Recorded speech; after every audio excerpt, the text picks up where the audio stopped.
یو سړی و په پخوا وختو کې البته خو ډیر پوی او ډیر یو تکړه سړی و د هغه بالاخره یو زوی و دې سړي غوښتل چې د خپل زوی ته یو لوی درس په خپل ژوند کې ورکړي چې ټول عمر بیا په یاد وي نو بالاخره دوی را روان دي یو دوه داسې غټ غرونه و صحیح شوه یو غټ غرونه و را روان و دلته راغلل د دې غرونو منځ کې داسې روان و دې ته دره وایي که تاسو ته هم معلومات کېږي کله چې دلته څوک یو غږ وکړي که نه یو غږ وکړي روان یا چیغه ووهي نو دلته بیرته آواز ورته انعکاس کوي د سړي ته آواز انعکاس کوي ته چې هر څه وایې که نه له هغې خوا بیرته تا ته هماغه غږ کوي دا به تاسو هم تجربه کړي نو پلار ده او زوی ده روان دي په دې دره کې روان دي دواړه یو دم د ماشوم چې دا غږ وښوید چې وښوید بس چیغې وواله وایي صحیح شوه آواز یې وکړ ځکه انسان ده چې وغورځېږي که نه چیغه کوي له هغې خوا بیرته ورته غږ راغی وایي صحیح شوه بس دا ماشوم چې ده دا ماشوم حق حیران شو چې دا آواز چا راوکړ بس د ماشوم غږ وکړ وایي ته څوک یې آواز یې وکړ څوک یې چې تا ته ماته وکړ له هغې خوا بیرته هماغه رقم آواز راغی وایي ته څوک یې صحیح شوه ماشوم ورته ویل وایي زه درنه پوښتنه کوم چې ته څوک یې اول پوښتنه وایي ما کړې د هغې خوا نه بیرته راغی اول پوښتنه ما کړې زه درنه پوښتنه کوم چې ته څوک یې څنګه چې هغه کوي هماغه رقم بیرته جواب راځي بالاخره د ماشوم سخت په غوسه شو او ورته ویل ډېر یو بزدله انسان له هغې خوا بیرته جواب راغی ډېر یو بزدله انسان ماشوم د په ځان نه پوهېږي حیران دریان نور هم ورته وژړل چپ شوی بېعقله صحیح شوه که نه چپ شوی بېعقله هغې خوا نه بیرته غږ راغی وایي چپ شه بېعقله بس ماشوم حیران دریان بس هېڅ لاره د حل نشته ده بس دې پلار ته یې راوکتل او پلار ته یې وویل چې ای پلاره دا څه روان دي دا څه زه ګورم دا څوک ده چې په سترګو باندې نه راته ښکاره کېږي اخوا دېخوا ګورم خو خبرې راسره کوي او دومره سخت بد جوابونه راکوي پلار یې بس ورته په خندا شو پلار یې په ځای د دې چې بچي ته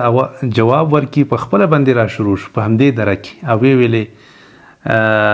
ته ښه انسان یې له هغې خوا بیرته غږ راغی وایي ته ښه انسان یې صحیح شوه بیا یې آواز وکړ وایي ډېر زبردست انسان یې که نه بس له هغې خوا هم غږ راغی ډېر یو زبردست انسان یې بیا یې غږ وکړ وایي زه د تا سره مینه کوم پوه شوې احبک زه د تا سره مینه کوم له هغې خوا بیرته آواز راغی وایي زه هم له تا سره مینه کوم ماشوم بالکل حق حیران ده چې دا څوک ده که نه چې په سترګو نه ښکاره کېږي له ما سره په دومره بد اخلاقي باندې په زشت باندې خبرې کوي او له پلار سره دومره په مینه باندې او په دومره په ښه لهجه باندې خبرې کوي دا څوک ده پلار ته پلاره زر ته زر راته واضحه که زه خو نور لیونی شم چې دا څوک ده چې تا سره دومره ښې خبرې کوي او له ما سره دومره په بد اخلاقي باندې او دغه رقم خبرې راته کوي نو پلار یې ورته شروع شو او ورته ویې ویل چې ای بچیه دا د ژوند انعکاس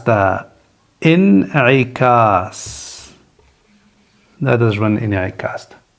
دا ټول ژوند ده که چېرته ته ښه کوې بیرته به ښه ووینې که چېرته ته بد کوې بیرته به ډېر ژر بد ووینې څه چې کرې ای بچیه هغه به ریبې څه چې کرې هغه به ریبې څومره یو بهترین متل خلکو کړی او عربانو کې دا هم مشهوره ده څو رقم متلونه دي په دې اړه کما تدینو تدان دا عینا د دې ترجمه مفهوم یې هماغه ده څه چې کرې هغه به ریبې همدارنګه هغوی وایي الجزاء من جنس العمل تا ته سره چې څه پیښیږي په دې دنیا کې دا ستا د خپل عمل نتیجه ده چې نن یې ویني که چېرته بچیه ته خلکو ته کنځا وکړي بیرته به څوک پیدا شي تا ته به کنځا وکړي که چېرته تا له چا نه شی پټ کړه غلا دې وکړه بیرته به یو څوک پیدا شي له تا نه به غلا وکړي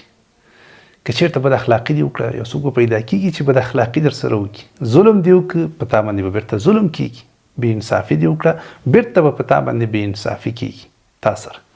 خو که چېرته ته راولاړ شوې خلکو سره د ښې خبرې وکړې، ښه اخلاق دې وکړل، ضرور به څوک پیدا کېږي چې بېرته به تا سره ښې خبرې کوي او ښه اخلاق به در سره کوي.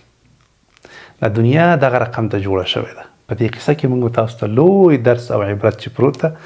هغه دا ده چې باید موږ تاسو ښه وکړو د دې لپاره چې بېرته ښه ووینو، او هغه څه چې بد دي باید ویې نه کړو د دې لپاره چې بد بېرته ونه وینو. ګناهونه باید پرېږدو د دې لپاره چې خوشحالي ووینو. د الله جل جلاله یاد باید موږ تاسو وکړو د دې لپاره چې زموږ ستاسو د ارواح او د زړونو خوشحاله شي. څوک باید آزار نه کړو، ځکه ضرور به داسې بېرته څوک پیدا کېږي چې موږ تاسو به آزاره وي. الله جل جلاله دې موږ تاسو ته توفیق راکړي چې انشاءالله په ژوند کې ښه کارونه وکړو او له